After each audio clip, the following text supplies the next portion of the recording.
Olá pessoal, tudo bem?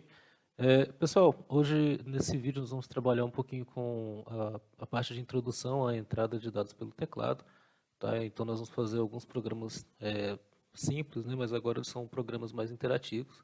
Até então nós só estávamos trabalhando com a parte de atribuição de valores dentro da própria variável, né? Sem a interação do usuário com o programa.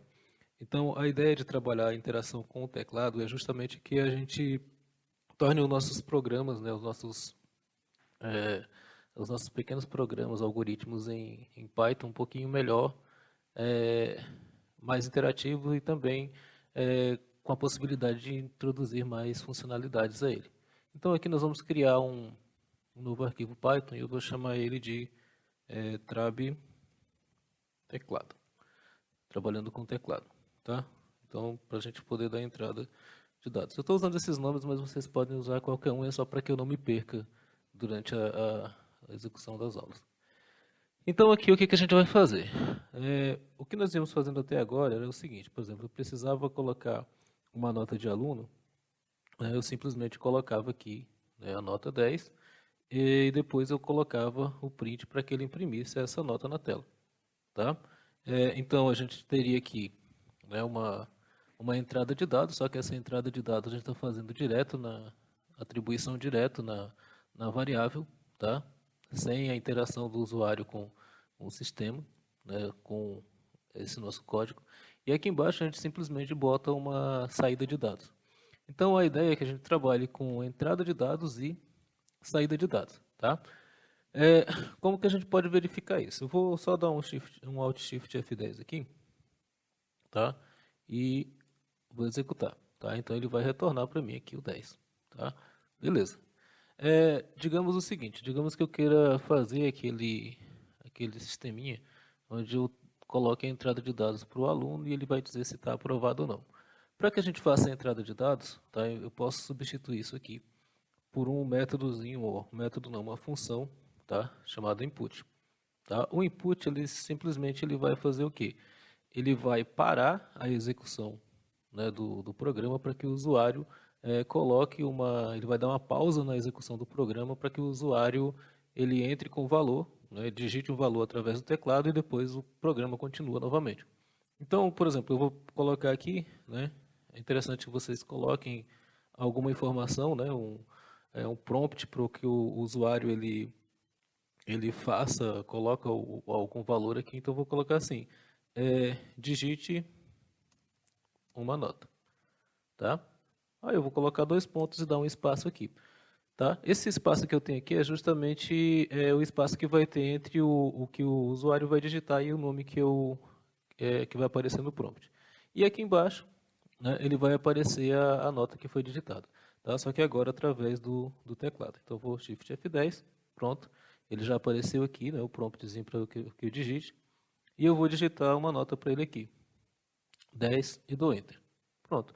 Ele já pegou e já inseriu o dado aqui, já mostrou. Tá? Então a mesma coisa que a gente fazia antes, a gente fazia atribuição direta aqui, só que agora a gente faz a atribuição através da interação do usuário com o teclado. Tá? Uma outra questão que é interessante é que a gente tem que verificar o seguinte. Ó. Toda vez que eu faço a entrada dessa forma, ele vai fazer a entrada como sendo uma string, tá? Um caractere. Para resolver esse tipo de problema, e eu vou mostrar para vocês como que a gente pode verificar isso, eu vou utilizar, digamos que eu queira fazer o seguinte, eu vou querer verificar e somar, por exemplo, duas notas. Então eu vou colocar aqui nota 1, nota, no caso nota, e nota 01, tá?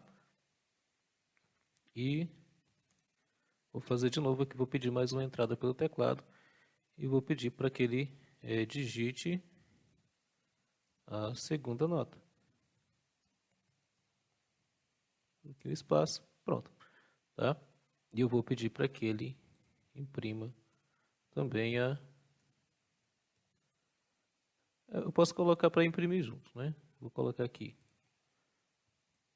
vírgula,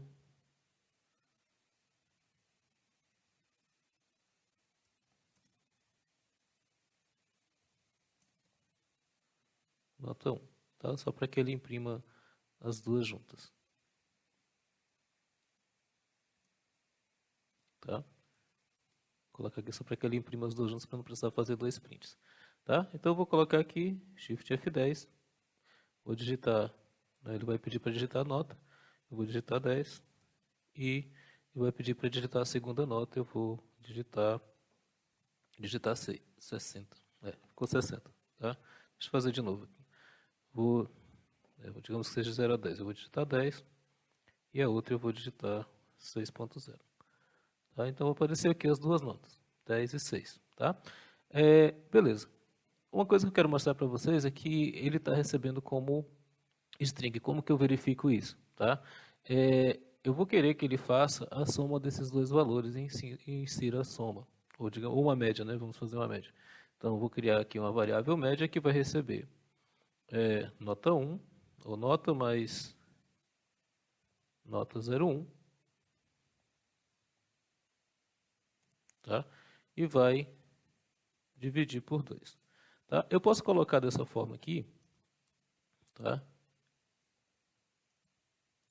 Ou posso eu posso separar ela por parênteses. A ideia é a seguinte, ó, dentro de uma operação, eu tenho as prioridades de execução, por exemplo. A divisão ela tem prioridade a, em relação à soma. Então, se eu colocar dessa forma aqui, ele vai pegar e vai dividir nota 1, né, dividido por 2, né? Mas mesmo assim, a gente sabe que não vai dar certo, porque eu não estou trabalhando com valores numéricos, eu estou trabalhando com string, e eu vou já mostrar isso para vocês aqui. Ó. Ele já está marcando o errozinho aqui, tá? Mas eu vou executar mesmo assim para que vocês vejam. Então, print, eu quero que ele me mostre a média. Shift F10. Tá? Eu vou digitar então a primeira nota, vou digitar a segunda nota e ele vai dar um erro aqui. Tá? Ele vai dar um erro justamente porque a gente deu as entradas que ele está recebendo, está dando um conflito de tipo, ou seja, eu estou utilizando string. Ele não vai fazer o cálculo de string. Se eu tirar, por exemplo, aqui, tirar esse valor aqui, tá? O que ele vai fazer? Ele vai concatenar, porque são duas strings, são valores literais. Então, eu coloco 10 aqui e coloco 10 aqui, tá? Ele vai sair 1010, em vez de dar 20. Tá? Então, a ideia é que eu faça o quê? Né? Ou eu faço a conversão dessas duas logo depois que ele sair, ou eu simplesmente já faço a conversão aqui. Eu posso colocar int, né, para que a pessoa só insira valores inteiros. Tá? Coloco o int aqui, né? E coloco o int aqui também. Tá? Dou um Ctrl S, vou salvar. Aí agora sim, tá? Eu posso fazer a média aqui. Tá? Aí voltando à ideia inicial, né, nota que não ficou mais nenhum erro aqui porque eu fiz a conversão. Eu usei uma função int para fazer a conversão dessa entrada aqui. Então, assim, quando eu fizer a entrada de dados lá, ele automaticamente já vai colocar ela como inteiro. Tá? Então, vou fazer a média, vai ser o quê? A nota 1 mais nota 2, no caso, nota mais nota 1 dividido por 2. Aí aqui eu tenho as prioridades. Tá? Nessa situação aqui, o que ele vai fazer? Na prioridade, eu tenho a prioridade em cima da divisão. Então, ele vai primeiro dividir para depois fazer a soma. Tá? Isso vai dar uma média errada. Então, vamos fazer aqui. Digamos que eu coloque aqui 5, a nota 1, e 5 na nota 2. Tá? Na verdade, como é dividido por 2, eu teria que ter, né, a média 5. Então, o que acontece aqui? Eu estou tendo um erro de prioridade. Tá? Na verdade, aqui, como a divisão tem prioridade em cima em cima da soma, ele está pegando primeiro 5, está dividindo por 2, né, que está dando 2,5, e depois somando com a nota. Então, para que não aconteça isso, eu posso fazer o seguinte, eu posso colocar isso aqui entre parênteses. Isso quer dizer que ele vai primeiro realizar a soma desses dois valores aqui e depois realizar a divisão. Tá? E aí a gente tem um resultado um pouquinho diferente. Vamos lá. colocar 5 aqui e colocar 5 aqui. Tá? Então, a média do cidadão lá é a média 5. Tá? Então, quanto à entrada de dados, a gente tem que ficar atento a essas situações aqui. Tá? Isso pode acontecer também com ponto flutuante. Vamos tentar outra situação aqui. Eu posso ter lá, tá? Então, se tiver ponto flutuante, eu posso simplesmente colocar float aqui. Tá? Mas notem que ele faz o cálculo correto. Tá? Ele faz a divisão correta aqui. Uma outra situação também que a gente pode utilizar o input, né? A gente pode criar continuar aqui, por exemplo. A gente tinha colocado que a média do nosso usuário, né, para que ele fosse aprovado, teria que ser uma média igual a 6, né?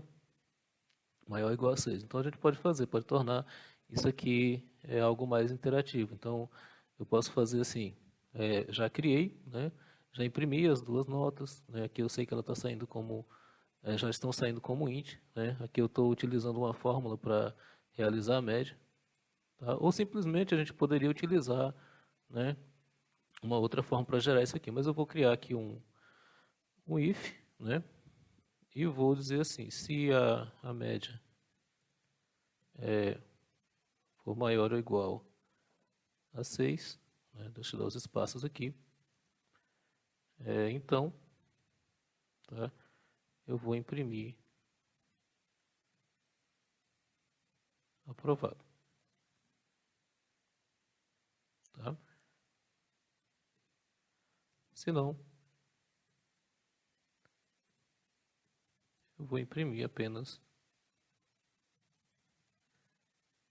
reprovado. Salvar. Shift F10. Ele está executando alguma coisa aqui ainda.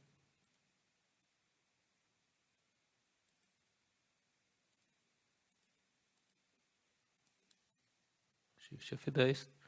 Né? E eu vou colocar lá. Vou digitar a nota. Vamos colocar aqui 10 e a segunda nota vamos colocar 5. Tá? E aprovado. Tá? Então, o que a gente fez foi praticamente aquele mesmo exercício que a gente havia feito, né, anteriormente. Eu vou só mudar o nome dessa variável aqui. Tá? Colocar aqui nota 1, nota 2, tá? Digite nota 1, digite a primeira nota, para ficar mais fácil. Primeira nota e digite a segunda nota. E aqui eu vou só trocar. Vai ser 01. E aqui 02, 01 e aqui 02, tá? Então, só para facilitar um pouquinho a vida do usuário aí. Então, ele vai digitar a primeira nota, tá? Tirou 10, e a segunda nota tirou 3, e então ele continua sendo aprovado, tá? Com a média 6.5, tá? Então, a ideia básica seria essa de entrada de dados, tá? Então, muito obrigado por enquanto e até a próxima.